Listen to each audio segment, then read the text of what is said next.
Everyone, कैसे हो आप सभी। स्वागत है आपका अपने चैनल टीचिंग विद बानी में। आई होप आप सभी अच्छे होंगे और अपनी तैयारी को बेहतर कर रहे होंगे।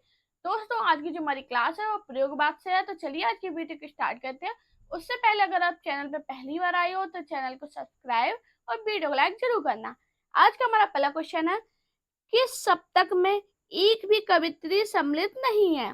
तार सप्तक, दूसरा सप्तक, चौथा सप्तक या तीसरा सप्तक? जल्दी से बताइए सभी लोग, इसका राइट आंसर क्या होगा। हाँ जी, किस सप्तक में एक भी कवित्री सम्मिलित नहीं है? तो दोस्तों आपको याद रखना, जो तार सप्तक है इसमें एक भी कवित्री सम्मिलित नहीं है, तो इसका राइट आंसर क्या होगा? Option A. अगर तार सप्तक की बात करें, ये तार सप्तक की सन क्या है, तो आपको याद रखना इसकी सन है 1943। मैंने आपको क्या बताया, तार सप्तक में एक भी कवित्री सम्मिलित नहीं है और तार सप्तक में 7 कवियों की रचनाओं का संग्रह है। आपको याद रखना, तार सप्तक में 7 कवियों की रचनाओं का संग्रह है। अब अगर बात की जाए ये 7 कवि हैं कौन कौन से, तो आपको याद रखना कौन है। रामविलास शर्मा, रामविलास, मैं देखो शॉर्ट में लिख रही हूँ, आप पूरा नाम इनका लिख लेना। रामविलास है, और कौन है, अज्ञेय है, और कौन है, जल्दी जल्दी बताइए, मेरे साथ बताइए। अज्ञेय है, गिरिराज कुमार माथुर है। गिरिराज, मैं लिख दे रही हूँ, शॉर्ट में लिख रही हूँ, सभी लोग पूरा नाम जरूर लिखना। गिरिराज कुमार माथुर, और कौन है, तो आपको याद रखना भारत भूषण अग्रवाल। भारत भूषण अग्रवाल, और कौन है, जल्दी से बताइए। प्रभाकर माचवे, प्रभाकर, और इनका नाम, और कौन है, मुक्ति बोध है, मुक्ति बोध, और कौन है, नेमी चंद्र, नेमी चंद्र जैन, नेमी चंद्र जैन। मैंने आपको क्या बताया, किस सप्तक में एक भी कवित्री सम्मिलित नहीं है, तो आपको याद रखना जो तार सप्तक है इसमें एक भी कवित्री सम्मिलित नहीं है। तार सप्तक में 7 कवियों की रचनाओं का संग्रह है, और वो 7 कवियों के नाम क्या है। रामविलास शर्मा, अज्ञेय, गिरिराज कुमार माथुर, भारत भूषण अग्रवाल, प्रभाकर माचवे, मुक्ति बोध और नेमी चंद्र जैन। हमारा नेक्स्ट क्वेश्चन है, नेकनबाद के प्रवर्तक कवि थे नलिन बलोचन शर्मा, केसरी कुमार, नरेश मेहता, नरेश कुमार, केसरी कुमार, नागार्जुन, नलिन बलोचन शर्मा, केदारनाथ सिंह, नरेश मेहता, नलिन बलोचन शर्मा, केसरी कुमार और नरेश सिंह। जल्दी से बताइए इसका राइट आंसर क्या होगा। हाँ जी, नेकनबाद के प्रवर्तक कवि कौन है, तो आपको याद रखना जो नेकनबाद है इसके प्रवर्तक कवि नलिन बलोचन शर्मा, केसरी कुमार और नरेश है, तो इसका राइट आंसर क्या होगा। Option D. हमारा नेक्स्ट क्वेश्चन है, प्रयोगवाद का प्रवर्तक माना जाता है मुक्तिबोध को, नेमीचंद जैन को, प्रभाकर माचवे को, सच्चिदानंद हीरानंद वात्स्यन अज्ञेय को। जल्दी से सभी लोग इसका राइट आंसर बताइएगा। हाँ जी दोस्तों, प्रयोगवाद का प्रवर्तक किसे माना जाता है, तो आपको याद रखना जो प्रयोगवाद है इसका प्रवर्तक सच्चिदानंद हीरानंद वात्स्यन अज्ञेय को माना जाता है, तो इसका राइट आंसर क्या होगा। Option D. अब इधर से क्वेश्चन बनता अज्ञेय से कि अज्ञेय की तार सप्तक की भूमिका में प्रयोगवादी कवियों को क्या बोला जाता है। ये क्वेश्चन पेपर में बना था, तो आपको याद रखना जो अज्ञेय की तार सप्तक की भूमिका के में प्रयोगवादी कवियों को राहु का अन्वेषी कहा जाता है। क्या बोला जाता है, राहु का अन्वेषी। ये बहुत इंपॉर्टेंट पॉइंट है, बहुत बार पेपर में पूछा गया है, तो अपने जो नोट्स बनाते हो उस पर लिख लेना जरूर, मोस्ट इंपॉर्टेंट पॉइंट है। अगर बात की जाए प्रयोगवाद का आरंभ कब है, तो 1943 में अज्ञेय की संपादक प्रकाशित तार सप्तक से माना जाता है। जो अज्ञेय का तार सप्तक है इससे इनका प्रयोगवाद का आरंभ में माना जाता है, तो इसका राइट आंसर क्या है, 1943। ये भी क्वेश्चन पेपर में बना था, मैंने आपको क्या बताया। प्रयोगवाद का प्रवर्तक किसे माना जाता है, तो अज्ञेय को माना जाता है। अज्ञेय के तार सप्तक की भूमिका में प्रयोगवादी कवियों को राहु का अन्वेषी कहा जाता है। प्रयोगवाद का आरंभ 1943 में माना जाता है। किससे माना जाता है, अज्ञेय के संपादित तार सप्तक से। हमारा नेक्स्ट क्वेश्चन है, आत्मजयी किसकी रचना है। कुंवर नारायण, अरुण कमल, रघुवीर साहे, दुष्यंत कुमार। जल्दी से बताइए इसका राइट आंसर क्या होगा। हाँ जी, आत्मजयी किसकी रचना है? तो दोस्तों आपको याद रखना, जो आत्मजयी है ये कुंवर नारायण की रचना है। तो इसका राइट आंसर क्या होगा? Option A. अब इधर से आती है कि कुंवर नारायण तीसरा जो तार सप्तक था, तीसरा सप्तक में संकलित प्रमुख प्रयोगवादी कवि हैं। मैंने आपको क्या बताया, जो कुंवर नारायण है ये तीसरा सप्तक जो हुआ था उसमें संकलित प्रमुख प्रयोगवादी कवि हैं। और तीसरा सप्तक की बात करें, तीसरा सप्तक इसकी सन क्या है? तो आपको याद रखना इसकी सन क्या है? 1959। 1959। मैंने आपको क्या बताया, आत्मजयी किसकी रचना है? तो ये कुंवर नारायण की है। कुंवर नारायण तीसरा सप्तक में संकलित प्रमुख प्रयोगवादी कवि हैं। और तीसरा सप्तक कब आया था? 1959 में। हमारा नेक्स्ट क्वेश्चन है, हरी घास पर छड़वर किसकी रचना है? नरेश मेहता, सच्चिदानंद हीरानंद वात्स्यन अज्ञे, सर्वेश दयाल सक्सेना, संकुत माथुर। जल्दी से बताइए इसका राइट आंसर क्या होगा। हाँ जी, हरी घास पर छड़वर किसकी रचना है? तो आपको याद रखना, जो हरी घास पर छड़वर है ये सच्चिदानंद हीरानंद वात्स्यन अज्ञे की रचना है। तो इसका राइट आंसर क्या होगा? Option D. अगर इसके सन की बात करें, इसकी सन क्या है? तो इसकी सन क्या है? 1949। अब आगे से एक क्वेश्चन बनता है कि प्रयोगवाद तथा नई कविता का सलाहकार पुरुष कहा जाता है। तो किसे कहा जाता है? अज्ञे को। मैंने आपको क्या बताया, अज्ञे को, ये पॉइंट जरूर लिखना है अपनी अपनी कॉपी में, इसलिए मैं लिख रही हूँ। प्रयोगवाद, अज्ञे को प्रयोगवाद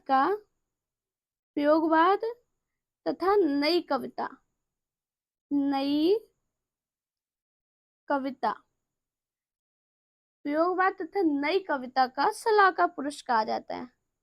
का सलाहकार पुरुष, ये बहुत इंपॉर्टेंट पॉइंट है, बहुत बार पेपर में बना है। सलाहकार पुरुष कहा जाता है। मैंने आपको क्या बताया, अज्ञे को प्रयोगवाद तथा नई कविता का सलाहकार पुरुष कहा जाता है। और हरी घास पर छड़बर किसकी रचना है? तो ये अज्ञे की है। कब आई थी? 1949 में।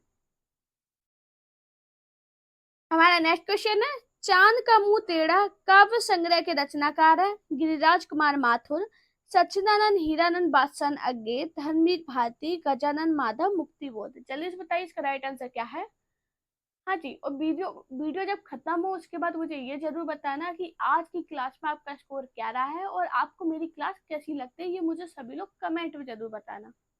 जितने लोग पहली बार क्लास को देख रहे हैं तो उन्हें बता दें, हम आपको प्रीवियस पेपर करा रहे हैं जो आपके TGT, PGT, KVS, NVS, assistant professor में पूछे जाते हैं।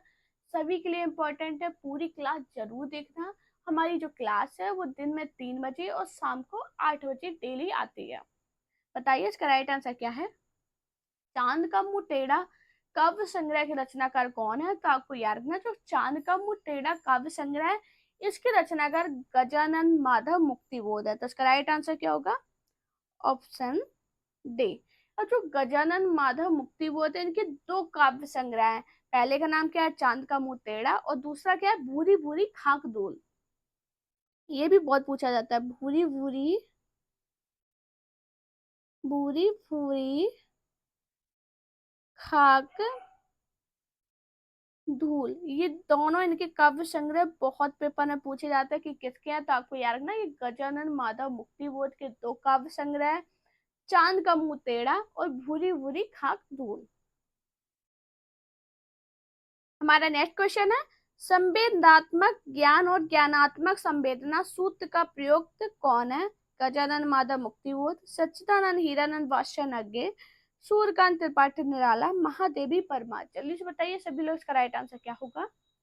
हाँ जी, संवेदनात्मक ज्ञान और ज्ञानात्मक संवेदन सूत्र का प्रयोक्ता कौन है? जल्दी से बताइए कौन है। तो आपको याद रखना, गजानन माधव मुक्तिबोध। तो इसका राइट आंसर क्या होगा? Option A. अभी हाल मैंने आपको बताया था, गजानन माधव मुक्तिबोध की दो कविता संग्रह है, चांद का मुंह टेढ़ा और भूरी भूरी खाक धूल। अब इनके काव्य की बात करें, इनके काव्य कौन कौन से है? तो आपको याद रखना, अंधेरे में,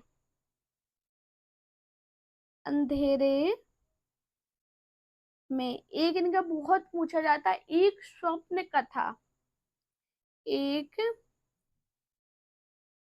स्वप्न कथा है। ये किसके काव्य है? तो आपको याद रखना ये मुक्तिबोध के काव्य हैं। हमारा नेक्स्ट क्वेश्चन है, कला सामाजिक अनुपयोगिता की अनुभूति के विरुद्ध अपने को प्रमाणित करने का प्रयत्न, अपर्याप्त के विरुद्ध विद्रोह है। यह कथन इनमें से किसका है? सच्चिदानंद हिरन वात्स्यज्ञ, जयशंकर प्रसाद, सूर्यकांत त्रिपाठी निराला, नरेश मेहता। जल्दी से बताइए इसका राइट आंसर क्या होगा।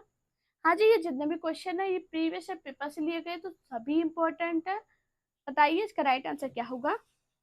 हाँ जी, हिंदी साहित्य का हम लोगों ने लगभग सिलेबस कंप्लीट कर लिया है, कुछ टॉपिक बचे हैं वो भी हम आपको जब कंप्लीट करा देंगे उसके बाद आपकी मिक्स क्लास चलेगी, जिसमें मैं आपको ये नहीं बताऊंगी कि आज मैं किसके क्वेश्चन करा रही हूँ। मैं डायरेक्ट आपका टेस्ट लूंगी और आप लोग मुझे बताना उसमें आपका स्कोर क्या रहा है। उससे आपकी तैयारी पता चलेगी कि आपको टॉपिक नहीं पता उसके बाद भी आप सही आंसर दे रहे हो। ठीक है, तो कुछ टॉपिक है उसके बाद आपकी सारी मैराथन चलेंगी जिसमें आपको क्वेश्चन कराएंगे, सारे मिक्स क्वेश्चन होंगे। क्लास बहुत ज्यादा अच्छी होने वाली है, तो जितने लोगों ने सब्सक्राइब नहीं किया वो जरूर सब्सक्राइब कर लेना, जिससे ना सभी वीडियो टाइम से मिल जाए। बताइए इसका राइट आंसर क्या होगा। कला सामाजिक अनुपयोगिता की अनुभूति के विरुद्ध अपने को प्रमाणित करने का प्रयत्न, अपर्याप्त के विरुद्ध विद्रोह है। यह कथन इनमें से किसका है? तो किसका है? सच्चिदानंद हीरानंद वात्स्यज्ञ का। तो इसका राइट आंसर क्या होगा? Option A.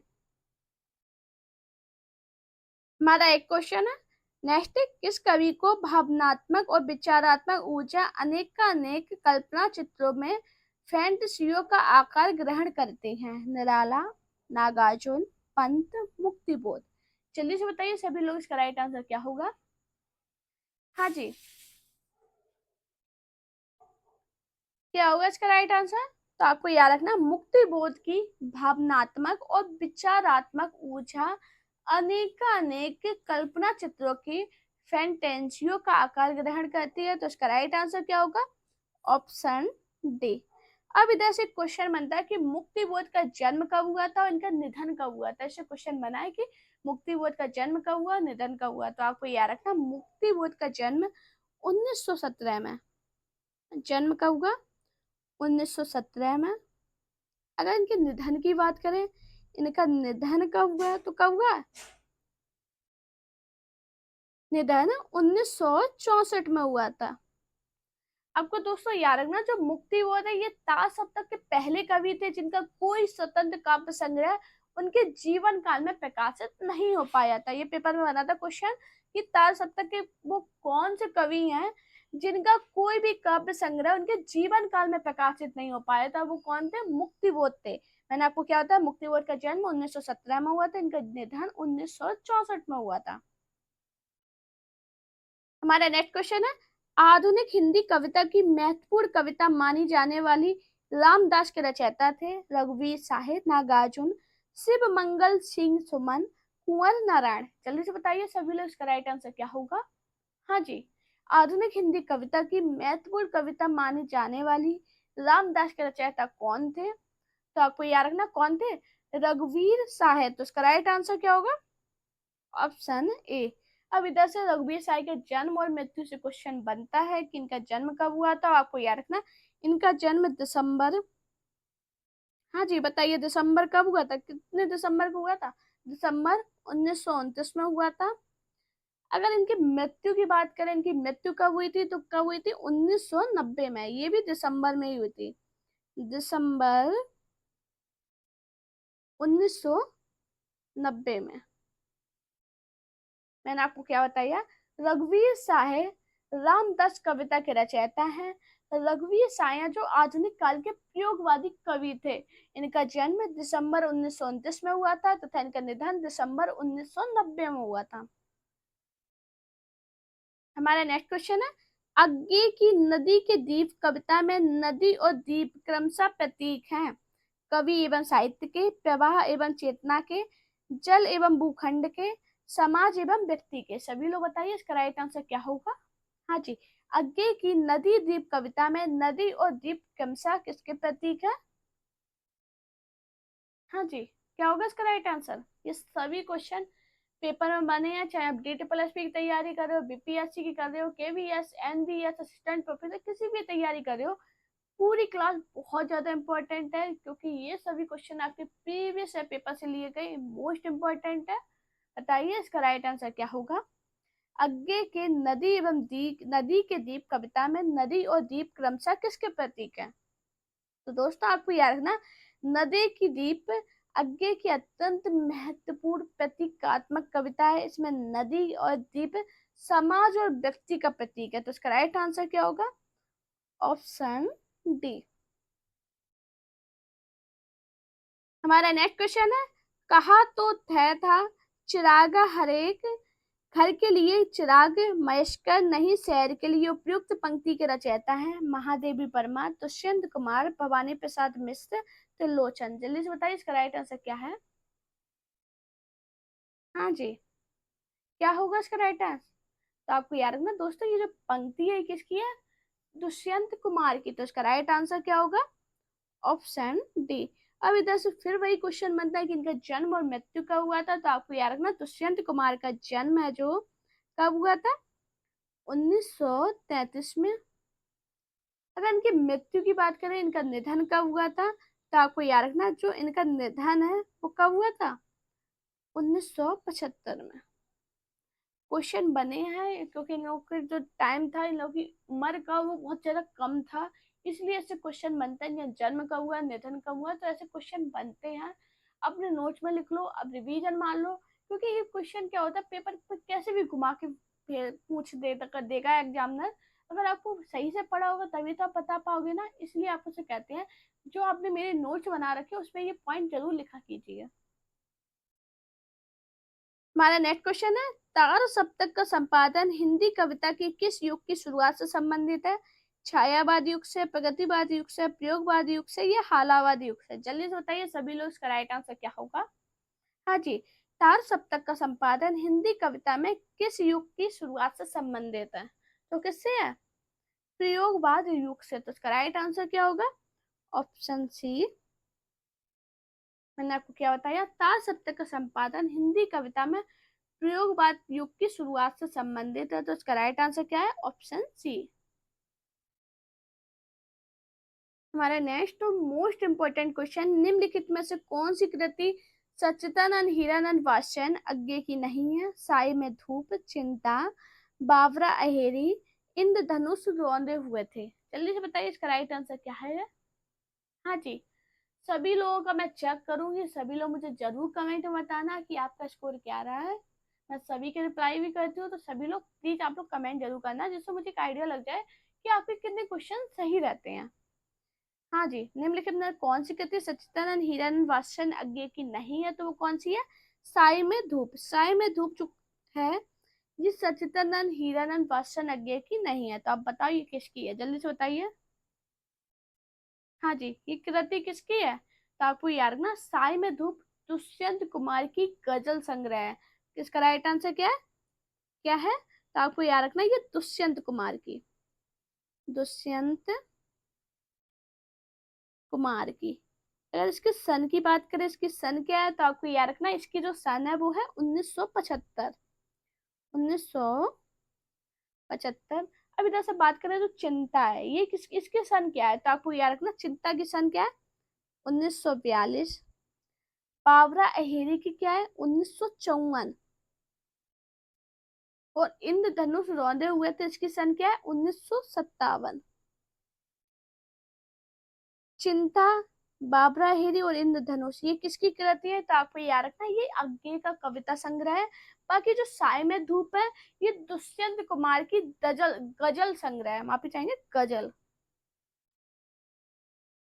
गजल संग्रह।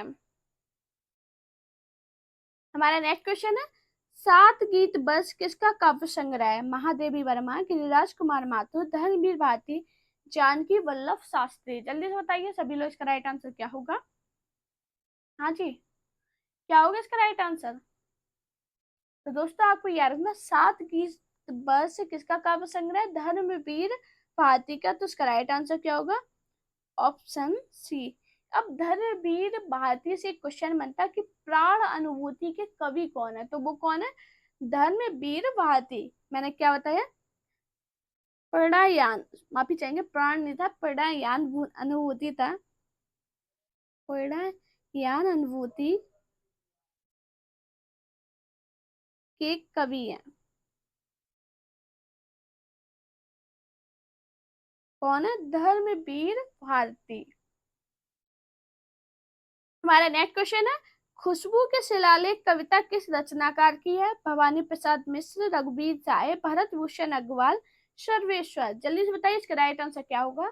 हाँ जी, खुशबू के शिलालेख कविता किस रचनाकार की है? तो आपको याद रखना, जो खुशबू के शिलालेख कविता है ये किसकी है? भवानी प्रसाद मिश्र की। तो इसका राइट आंसर क्या होगा? Option C. मैंने आपको क्या बताया? खुशबू के शिलालेख कविता किस रचनाकार की है? भवानी प्रसाद मिश्र की। अब इधर से क्वेश्चन बनता है कि भवानी प्रसाद मिश्र कौन थे? तो आपको याद रखना, ये दूसरा सप्तक के प्रथम कवि थे। कौन थे? दूसरा सप्तक के प्रथम कवि के प्रथम कवि। क्वेश्चन DT प्लस में पूछा गया था कि दूसरा सप्तक के प्रथम कवि कौन थे? तो आपको याद रखना, भवानी प्रसाद मिश्र। हमारा नेक्स्ट मोस्ट इंपॉर्टेंट क्वेश्चन, जाने कितने एग्जाम में ये क्वेश्चन बना है, मैंने जाने कितने प्रीवियस पेपर देखा है, डायरेक्ट ऐसा ही क्वेश्चन बना है। हर एक एग्जाम में पूछा गया कि तार सप्तक का प्रकाशन काल है 1943, 1950, 1951, 1959। जल्दी से बताइए इसका राइट आंसर क्या है? हाँ जी, तो आपको याद रखना, जो तार सप्तक है इसका जो प्रकाशन वर्ष है वो क्या है? 1943। का राइट आंसर क्या है? Option A. किसके द्वारा हुआ था? तो आपको याद रखना, तार सप्तक का संकलन एवं संपादन अज्ञे के द्वारा किया गया था। किसके द्वारा किया गया था? अज्ञे के द्वारा। अज्ञे द्वारा किया गया था। मोस्ट इंपॉर्टेंट क्वेश्चन है दोस्तों। मैं जाने कितने हमने प्रीवियस पेपर देखे, उसमें डायरेक्ट ये क्वेश्चन बना है। और मैंने अज्ञे की से एक पॉइंट आपको बताया था कि अज्ञे हैं, इन्हें प्रयोगवादी कवियों को राहु का अन्वेषी कहा है। अज्ञे ने जो तार सप्तक की भूमिका में प्रयोगवादी जो कवि थे ना, राहु का अन्वेषी का ये क्वेश्चन बना है कि तार सप्तक की भूमिका में प्रयोगवादी कवियों को क्या बोला गया है? तो आपको याद रखना, राहु का अन्वेषी वो कहा है, किसने कहा है? तो अज्ञे ने कहा है। तार सप्तक का प्रकाशन काल क्या है? 1943 है। इसका संपादन किसके द्वारा किया गया? तो अज्ञे के द्वारा किया गया। हमारा नेक्स्ट क्वेश्चन है, निम्न में से कौन सी रचना सर्वेश दयाल सक्सेना की नहीं है? पागल कुत्तों का मसीहा, काठ का गाठिया, खूटियों के ऊपर टंगे लोग, एक शहर की मौत। जल्दी से बताइए इसका राइट आंसर क्या है? हाँ जी, क्या होगा इसका राइट आंसर? सर्वेश दयाल सक्सेना की रचना कौन सी नहीं है? तो दोस्तों आपको याद रखना, एक शहर की मौत, ये सर्वेश दयाल सक्सेना की रचना नहीं है। तो इसका राइट आंसर क्या होगा? Option D. चलो, ये सर्वेश दयाल सक्सेना की रचना नहीं है तो ये किसकी है? तो आपको याद रखना, ये अमृता प्रीतम की रचना है। किसकी है? अमृता प्रीतम की रचना है। प्रीतम की रचना है। हमारा नेक्स्ट क्वेश्चन है, सागर मुद्रा इनमें से किसकी कृति है? शमशेर बहादुर सिंह, सच्चिदानंद हीरानंद वात्स्यायन, कुंवर नारायण, हरि नारायण व्यास। जल्दी से बताइए इसका राइट आंसर क्या होगा? हाँ जी, सागर मुद्रा इनमें से किसकी कृति है? तो आपको याद रखना, जो सागर मुद्रा है ये किसकी है? अज्ञे की कृति है। तो इसका राइट आंसर क्या होगा? Option B. अज्ञे का पूरा नाम क्या है? सच्चिदानंद हीरानंद वात्स्यायन अज्ञे। आपको अज्ञे भी याद रखना और इनका पूरा नाम भी याद रखना। बाई चांस क्वेश्चन में आपको सिर्फ अज्ञे करके दे दे तो आपको याद रखना। अच्छा दोस्तों, मैंने आपको एक उपनाम की क्लास पढ़ा रखी है, वो क्लास जरूर देखना, बहुत इंपॉर्टेंट क्लास है। मुश्किल से 12-13 मिनट की क्लास है, बहुत बड़ी क्लास नहीं है। और उसकी जो PDF है मैंने टेलीग्राम पर सेंड कर रखी है, तो उससे आप डाउनलोड कर लो। टेलीग्राम पे मैंने काफी आपको PDF दे रखी है जो इम्पोर्टेंट है। तो मेरा टेलीग्राम चैनल जो है हमारा टीचिंग विद वाणी से है, उसे जरूर ज्वाइन कर लेना, जिस पर आपको PDF मेरी मिल जाएगी। और हर एक वीडियो की इंफॉर्मेशन, मेरे चैनल की जितने भी इंफॉर्मेशन है वो आपको टेलीग्राम पे मिलेगी। बाद में अगर आप मुझे ज्वाइन करना चाहते हो, मेरी पर्सनल लाइफ के बारे में जानना चाहते हो, तो मेरा इंस्टाग्राम अकाउंट जरूर ज्वाइन कर लेना, जिसपे आपको मेरे बारे में पता चल जाएगा। काफी लोग बहुत ज्यादा पूछते हैं मैं आप कहाँ से हो, तो आपको बता दें हम यूपी से हैं। हमारा क्वेश्चन क्या था, सागर मुद्रा इनमें से किसकी कृति है, तो आगे किया। भाई थोड़ी बात करेंगे, मुझे कमेंट आया था कि मैं बहुत बातें करती हूँ इसलिए थोड़ी बातें करेंगे। हमारा नेक्स्ट क्वेश्चन है, मैं रथ पर टूटा हुआ पहिया हूँ लेकिन मुझे फेंको मत, ये किस कवि की पंक्ति है, धर्मवीर भारती, नरेश मेहता, कुंवर नारायण, सर्वेश दयाल सक्सेना। जल्दी से बताइए इसका राइट आंसर क्या होगा। मैं रथ का टूटा हुआ पहिया हूँ लेकिन मुझे फेंको मत, किस कवि की पंक्ति है, तो आपको याद रखना है ये जो पंक्ति है ये धर्मवीर भारती की है। तो इसका राइट आंसर क्या होगा, ऑप्शन ए। इंपॉर्टेंट पंक्ति है, काफी बारी पेपर में पूछी गई है। दोस्तों वीडियो पसंद आए तो वीडियो को लाइक कीजिए, चैनल को सब्सक्राइब कीजिए, अपने दोस्तों के साथ इस वीडियो को शेयर कीजिए। साथ में मेरा टेलीग्राम अकाउंट टीचिंग विद पानी और इंस्टाग्राम अकाउंट वानी शर्मा ऑफिशियल पे मुझे फॉलो कीजिए। अपना प्यार और सपोर्ट चैनल पे इसी प्रकार बनाए रखिएगा। Thank you guys for watching this video.